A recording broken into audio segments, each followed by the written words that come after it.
आइए आज हम कक्षा 9th की प्रश्नावली 1.1 का पहला प्रश्न देखें। क्या शून्य एक परिमेय संख्या है?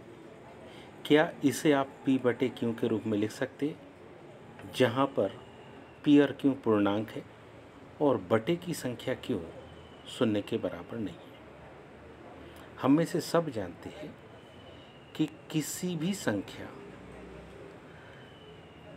के बटे में अगर पूर्ण संख्या हो तो उसके बटे में हम एक लिख के प्रत्येक पूर्ण संख्या को भी परिमेय संख्या हम कह सकते हैं। इस प्रकार शून्य के बटे में भी हम एक लिख सकते हैं। तो इसका उत्तर आइए देखें क्या होगा। हाँ, शून्य एक परिमेय संख्या है जिसे हम p/q के रूप में लिख सकते हैं। और किस प्रकार से लिख सकते हैं? जैसे 0/1, 0/1, 0/2, 0/2 आदि। ध्यान से देखिए, अंश की संख्या हर इसमें शून्य है, लेकिन बटे की संख्या चेंज हो रही है। लेकिन हम में से सब जानते हैं कि यदि हम हर की संख्या को बदल दें और बटे की संख्या को ज्यों का त्यों रखें तो हमको प्रत्येक स्थिति में उत्तर शून्य ही मिलेगा। आगे देखिए, जहाँ पर p और q पूर्णांक है तथा q शून्य के बराबर नहीं है, अतः शून्य एक परिमेय संख्या है। अगले प्रश्न को हम देखें। इसके लिए प्रश्न क्रमांक दूसरे को ध्यान से देखें तो लिखा है 2/3 और 4 के बीच में 3 पर एक संख्या है और दूसरी संख्या है 4 के बीच में 6 परिमेय संख्या को ज्ञात करना है। ध्यान से देखिए, दोनों संख्याओं को हम जोड़ देंगे और दोनों में हम 2 का भाग देंगे। पहली संख्या 3, दूसरी संख्या 4। हम जानते हैं कि दो परिमेय संख्याओं के मध्य जो परिमेय संख्या होगी कैसी आएगी? प्रथम संख्या में दूसरी संख्या को जोड़ देंगे और उसमें 2 का हम भाग देंगे। पहली संख्या है 3, दूसरी संख्या है 4। 3 और 4 को जोड़ेंगे तो योगफल आएगा 7, 7/2। कहने का मतलब है, अगर हम ध्यान दें तो 3 और 4 का योग आ गया 7, 7 में 2 का भाग देंगे तो 7/2।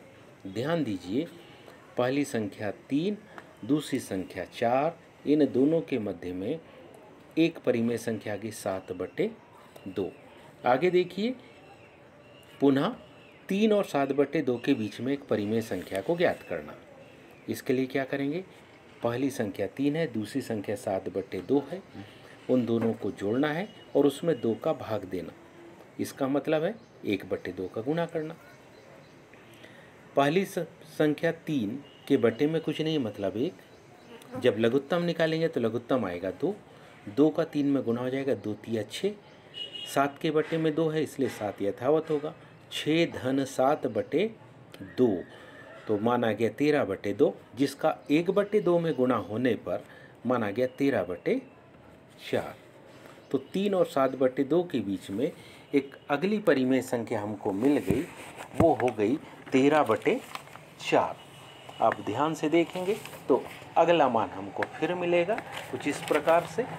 अगला संख्या हमारे पास थी 7/2, संख्या हमारे पास थी 7/2 और उसके बाद की संख्या है 4। इसके बीच में हम परिमेय संख्या निकाल रहे हैं, मतलब 7/2 और 4 दोनों के बीच में धन का चिन्ह रहेगा और दोनों को हम जोड़ देंगे तो कुछ इस प्रकार से मान बनेगा। ध्यान दीजिए, 1/2 गुणित 7/2 धन 4। 4 के बटे में कुछ नहीं इसलिए 1 का 2 में भाग देंगे तो 2 बार जाएगा, इसलिए 4 जहाँ पर लिखा है अगली स्टेप में वहाँ आपको मिलेगा 8। 7 यथावत क्योंकि 7 के बटे में 2 था। मान क्या आ गया? 7 धन 8/2 और इसका गुणा होगा 1/2 में। तो 7/2 और 4 के बीच में एक अगली परिमेय संख्या मिल गई 15/4। आप ध्यान से देखिए तो हमारे पास में 3 और 4 का सेंटर वैल्यू मिली थी 7/2। 3 और 7/2 के मध्य में एक संख्या मिली थी 13/4। 7/2 और 4 के मध्य में मिली थी 15/4। तो अब पुनः ध्यान से देखिए, 3 और 13/4 4 के मध्य में हमको परिमेय संख्या को ज्ञात करनी है। तो कैसे ज्ञात करेंगे, ध्यान दीजिए। 3 और 13/4 दोनों को जोड़ देंगे। दोनों को जोड़ने के बाद उसमें 1/2 का गुणा कर देंगे। हम जानते हैं 3 के बटे में कुछ नहीं मतलब 1, 13 के बटे में 4। तो अगली स्टेप में जो लघुत्तम आएगा वो 3/1 धन 13/4। तो लघुत्तम आएगा 4। 4 का गुणा 3 में होगा तो 4 तिया 12, 12 13 में जुड़ जाएगा तो माना जाएगा 25। 25/4 में 1/2 का गुणा तो संख्या आ गई 25/8। अब ध्यान से देखिए 15/4 और 4 के मध्य में परिमेय संख्या। पुनः दोनों के मध्य में धन का चिन्ह, दोनों ब्रैकेट के अंदर और दोनों के ब्रैकेट के बाहर 1/2 का गुणा। 15 के बटे में 4 नहीं है, लेकिन 4 के बटे में कुछ नहीं है मतलब 1 है। तो 4/1 और 15/4 लघुत्तम आएगा 4। ऐसी परिस्थिति में पुनः ध्यान से देखिए, लिखा हमने मान क्या 1/2 ब्रैकेट में 15/4 धन 4, लघुत्तम आया 4 और 1 का 4, जिसके बटे में 1 था यानी 4 के बटे में 1 था तो 4 का 4 से गुणा होकर हो गया 4 चौक 16, 1/2 धन 16/4। 15 और 16 दोनों को जोड़ेंगे तो माना गया 31/4। उसका 1/2 में गुणा हुआ तो माना गया 31/8। अब ध्यान से देखिए 31/8 संख्या मिल गई। अब 31/8 और 4 के मध्य में हम संख्या निकालेंगे। मतलब वही स्थिति 31/8 और 4 को जोड़ देना है, उसमें 1/2 का हम गुणा कर देंगे। तो कंडीशन कुछ उसी प्रकार से आएगी, क्योंकि 31 के बटे में 8 है, 4 के बटे में कुछ नहीं मतलब 1 है, तो ये 1 का गुणा अगली स्टेप में 8 में होगा तो 8 चौकी हो जाएगा 32। ध्यान से देखना 1/2 गुणित 31 धन 32/8। 31 और 32 का योगफल आएगा 63। 63/8 का गुणा जब 1/2 से होगा तो मान होगा 63/16। तो इस प्रकार से 3 और 4 के मध्य में हमने 6 परिमेय संख्या निकाल ली, जो क्रमशः इस प्रकार से थी। पहली संख्या आई थी 7/2, दूसरी संख्या आई 13/4, तीसरी आई 15/4, अगली आई 25/8, फिर है 31/8, फिर है 63/8। अब ध्यान से देखिए दूसरी विधि 3 और 4 के मध्य में 6 परिमेय संख्या निकालने की एक और विधि थी। यदि हम उसको ध्यान से समझे तो वो कुछ इस प्रकार से थी। 3 और 4 क्योंकि 6 परिमेय अंश व हर में 6 धन 1 मतलब कितना 7 से गुणा कर देंगे। 3 और 4 को निम्न प्रकार से लिख सकते हैं। ये 3/1 लिख सकते हैं, 3 को, 4 को लिख सकते 4/1। तो 3 में भी 7/7 का गुणा, 4 में भी 7/7 का गुणा।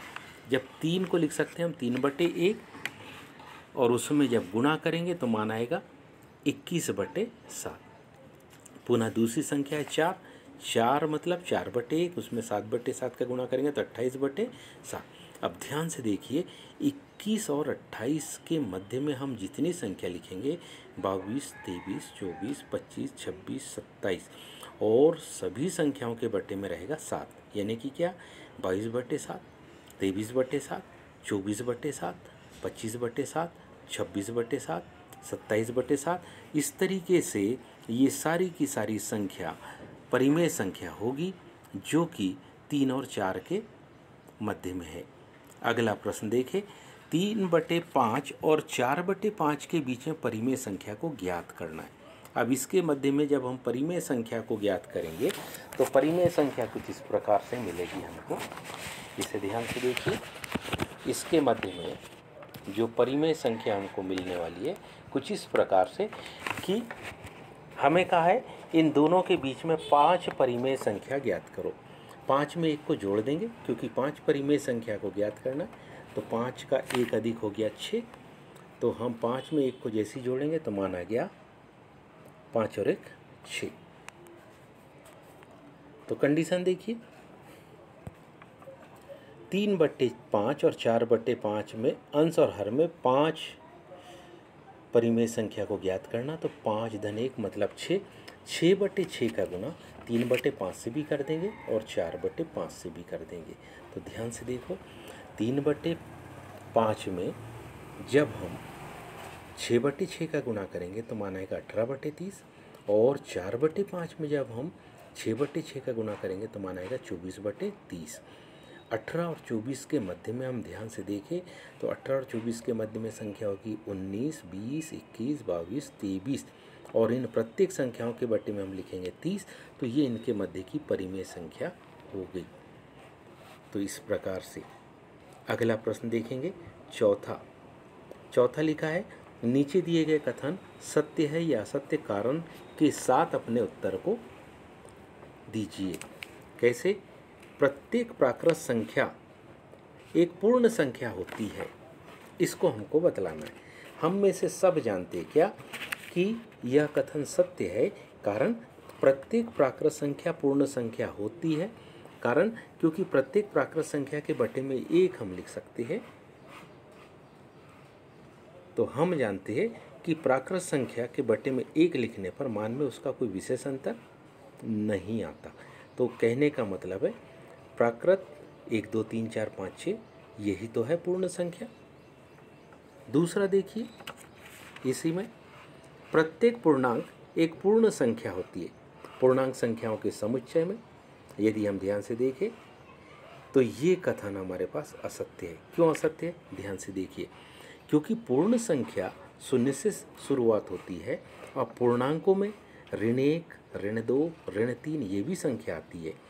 तो ये कथन असत्य है, क्योंकि पूर्णांक संख्या में ऋण संख्याओं को सम्मिलित किया गया है, जबकि पूर्ण संख्या 0, 1, 2, 3 होती है। जैसे ऋण 2 एक पूर्ण संख्या नहीं है। आगे देखिए, प्रत्येक परिमेय संख्या एक पूर्ण संख्या होती है। तीसरे को अगर देखें हम तो हम पाते हैं कि हाँ, यह जो कथन है यह असत्य है। कारण क्योंकि परिमेय संख्या अंश और हर के रूप की होती है। अब जरूर नहीं कि प्रत्येक परिमेय संख्या के हर में 1 हो।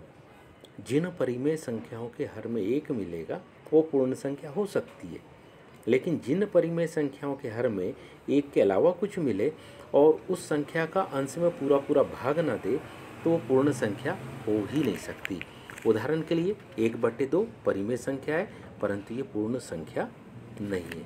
तो आज अपन ने कक्षा 9वीं की प्रश्नावली 1.1 को पढ़ा। आगे फिर और कुछ।